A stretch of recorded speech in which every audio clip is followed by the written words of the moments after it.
हाय दोस्तों। पिछली वीडियो में हमने क्योटो प्रोटोकॉल के बारे में जाना था, जिसमें विकसित देशों ने जिम्मेदारी ली थी कि वो ग्लोबल वार्मिंग को बचाने के लिए तत्पर रहेंगे, मतलब आगे आएंगे और पर्यावरण संरक्षण के लिए वित्तीय सहायता देंगे। साथ साथ हमने चुनौती भी देखी थी। अब देखेंगे साझी परंतु अलग अलग जिम्मेदारियाँ। तो ये टॉपिक है क्या, साझी का मतलब जो समुद्र हो, चाहे वो अंटार्कटिका बर्फ़ हो, वायुमंडल हो, उनको ये सब साझी है, परंतु इसको जो बचाने की जो जिम्मेदारी है वो अलग अलग है। मतलब विकसित देशों की अलग है और विकासशील देशों की अलग जिम्मेदारी है। तो ये क्या है? तो देखो, जो साझी संपदा है जैसे वायुमंडल, पर्यावरण, समुद्र, हिम आदि, ये सब साझी संपदा है। विकसित देश और विकासशील देशों के बीच में हमेशा ये विवाद बना रहता है कि पर्यावरण संरक्षण को कौन ज़्यादा बढ़ावा देगा। अब जो विकसित देश है वो क्या कह रहे हैं? विकसित देश हमेशा कहते हैं, यह उनका मानना है कि पर्यावरण बचाने की जिम्मेदारी सभी देशों की है, चाहे वो विकसित देश हो, चाहे विकासशील हो, चाहे गरीब देश हो। लेकिन विकासशील देश का मानना यह है कि पर्यावरण को जो सबसे ज़्यादा जो नुकसान पहुँचाया है वो विकसित देशों ने पहुँचाया है, और इसीलिए इन देशों की अधिक जिम्मेदारी है पर्यावरण को बचाने की, क्योंकि विकासशील देश तो अपना अभी विकास कर रहा है, जबकि विकसित देश अपना विकास कर चुके हैं। पर्यावरण को जितना नुकसान पहुंचाना था उन्होंने पहुंचा लिया। अब जब विकासशील देश विकास करने आए हैं तो आप उस पर ये संधि थोप रहे हो, साथ साथ उस पर आप ये जिम्मेदारी थोप रहे हो। तो इसलिए विकासशील देशों ने इसका विरोध किया था। तो दोस्तों, ये थी साझी परंतु अलग जिम्मेदारी। साथ साथ जो UNFCCC मैंने पीछे भी बात की थी, इसमें भी बात को मान लिया गया था कि विकसित देशों ने ही सबसे ज़्यादा पर्यावरण को नुकसान पहुंचाया और उन्हीं की ही जिम्मेदारी बनती है। तो और ऐसी अवस्था को है साझी परंतु अलग जिम्मेदारी के नाम से जाना है कि दोस्तों, ये सारे पॉइंट यही है। आगे देखते हैं। एक छोटा सा पॉइंट और है कि एक 1972 में लिमिट्स टू ग्रोथ नाम से एक पुस्तक पेश की गई।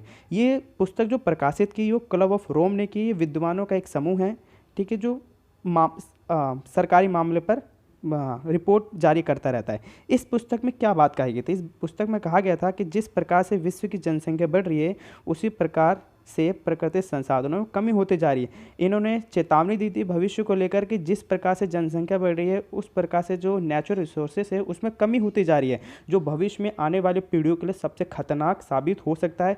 तो कहीं ना कहीं ये रिपोर्ट लोगों को एक दिशा की ओर ले जा रही थी, और वो दिशा थी जनसंख्या नियंत्रण।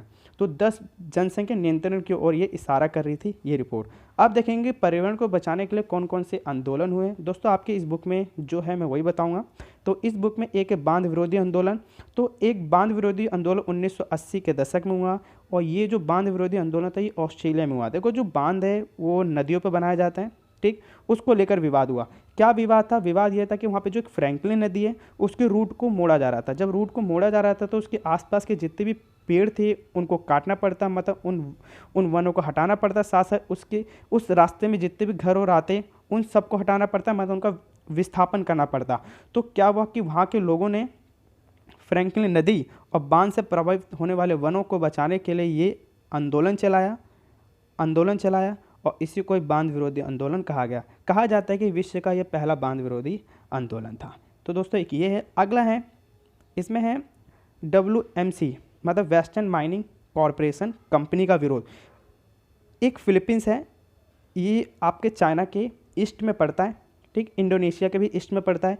वहाँ पे क्या हुआ कि ये जो कंपनी थी ये बहुत ज़्यादा जलवायु प्रदूषण कर रही थी, वायु प्रदूषण कर रही थी, साथ साथ वहाँ के जो संसाधन था उसका दोहन कर रही थी। तो फिलीपींस के लोगों ने इसका विरोध किया और इस कंपनी को जाने के लिए मजबूर किया। और ये जो कंपनी थी दोस्तों ये ऑस्ट्रेलिया की थी, और यहाँ तक कि इस कंपनी का विरोध ऑस्ट्रेलिया में भी किया गया था। तो दोस्तों, एक विरोध ये भी था, इसे भी देख लेना। साथ साथ भारत में देखेंगे, भारत में एक चिपको आंदोलन था दोस्तों, 70 के दशक में आया था। पेड़ों को बचाने के लिए उत्तराखंड में सारे लोग पेड़ से चिपक गए थे, इसलिए इसको चिपको आंदोलन कहा गया था। नर्मदा बचाओ आंदोलन, नर्मदा के रूट को मोड़ने के लिए, यहाँ पे बांध बनाने के लिए चलाया गया था। ये गुजरात महाराष्ट्र से संबंधित है।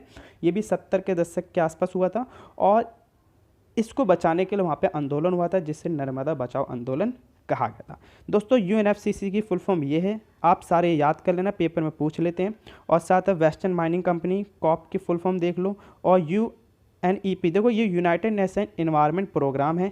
ये क्या है? ये 1972 में बना। दोस्तों, ये क्या होता है कि पर्यावरण के प्रति लोगों को जागरूक करता है और पर्यावरण संरक्षण के लिए वित्त सहायता भी देता है और लोगों को जागरूक भी करता है, और पर्यावरण को बचाने के लिए हर कदम भी उठाता रहता है। तो ये भी आपको पता होनी चाहिए UNEP।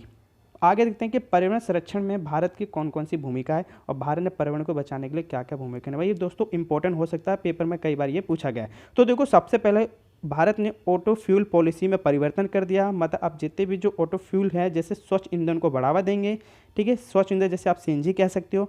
आगे 2001 में ऊर्जा संरक्षण अधिनियम भारत ने पास किया, जो ये बयान करता है कि भारत पर्यावरण संरक्षण में महत्वपूर्ण भूमिका निभा रहा है। साथ साथ सौर ऊर्जा, पवन ऊर्जा, गति ऊर्जा को भी बढ़ावा दे रहा भारत। प्राकृतिक गैसों का आयात करता भारत, इंपोर्ट करता मतलब दूसरे देशों से। साथ साथ अभी हाल ही में सिंगल यूज प्लास्टिक पर रोक लगा दी गई। जब आप मंडी में जाते हो तो जिस पन्नी में आपको सामान दिया जाता है वो सिंगल यूज प्लास्टिक, जिसका आप एक बार इस्तेमाल करके फेंक देते हो, थ्रो कर देते हो, उस पर रोक लगा दी। ये 2 अक्टूबर 2019 को हमारे देश के माननीय प्रधानमंत्री नरेंद्र मोदी जी ने लगाई थी। और ये 2 अक्टूबर को इसलिए लगाई गई क्योंकि उस समय गांधी जयंती थी, मतलब गांधी जी का जन्म हुआ था 2 अक्टूबर 1969 में। तो इसकी उपलब्धि में ही ये घोषणा की गई थी पर्यावरण को बचाने के लिए। साथ साथ वाहन अधिनियम, मतलब वाहन अधिनियम आप जानते हो कि पर्यावरण को बचाने के लिए अभी हाल ही में मतलब एक वन अधिनियम लगाया कि अगर किसी के पास पॉल्यूशन कार्ड नहीं है गाड़ी का तो उस पर 10,000 का चालान है, हेलमेट नहीं पहनने पे 1,000 का चालान है। ऐसे कई सारे दोस्तों चालान है। तो ये भी कहीं ना कहीं सरकार द्वारा उठाए गए कदम है जो पर्यावरण संरक्षण के लिए है। आगे है पर्यावरण संरक्षण का मुद्दा। भारत जब भी सार्क सम्मेलन करता है या आसियान सम्मेलन करता है, ब्रिक्स करता है, ये कॉप सम्मेलन करता है, या जब भी ये सम्मेलन होते हैं तो भारत हमेशा उसमें पर्यावरण संरक्षण के मुद्दे उठाता रहता है, उसकी सुरक्षा के लिए मुद्दे उठाता रहता है, उस पर बातचीत करता रहता है। तो ये बयान करता है कि भारत पर्यावरण संरक्षण में महत्वपूर्ण भूमिका निभा रहा है। इसके साथ साथ भारत ने कई मिशन चलाए हैं पर्यावरण को बचाने के लिए, जैसे स्वच्छ भारत मिशन, जैसे अनेक मिशन चलाए हैं, जो ये बयान करता है कि भारत पर्यावरण संरक्षण में बहुत ही महत्वपूर्ण भूमिका निभा रहा है। आगे देखते हैं मूलवासी क्या होते हैं। देखो, मूलवासी कौन होते हैं? ऐसे व्यक्ति जो एक स्थान पर कई वर्षों से रहते हुए आ रहे हैं और वहाँ पर रहकर वो अपनी संस्कृति रीति रिवाज का पालन करते हैं। भारत में इनकी जो संख्या है दोस्तों, कुल जनसंख्या का लगभग 8% है। और ये कहा गया कि जो दूसरे देश से कई सारे लोग आए, इन्होंने इनको गुलाम बना लिया और इनके साथ बहुत शोषण किया गया इन लोगों का पहले, ठीक दोस्तों, इसलिए इनकी संख्या में कमी आ गई। जब अंग्रेज़ आए, ये बाहर के लोग आए, तो हमारे देश में मूलवासियों की संख्या बहुत अधिक थी, लेकिन अब इनकी संख्या घटकर 8% रह गई है। तो आगे देखते हैं दोस्तों, ये इंपॉर्टेंट क्वेश्चन है जो बोर्ड में कई बार आ चुके हैं, आप इससे ज़रूर कर लेना। और इन जितने भी नोट्स हैं इन सब की PDF आपको नीचे से मिल जाएगी, आप नीचे जाके डाउनलोड कर सकते हैं। तो दोस्तों आज वीडियो में इतने ही, मिलते हैं अगली वीडियो में। वीडियो देखने के लिए धन्यवाद।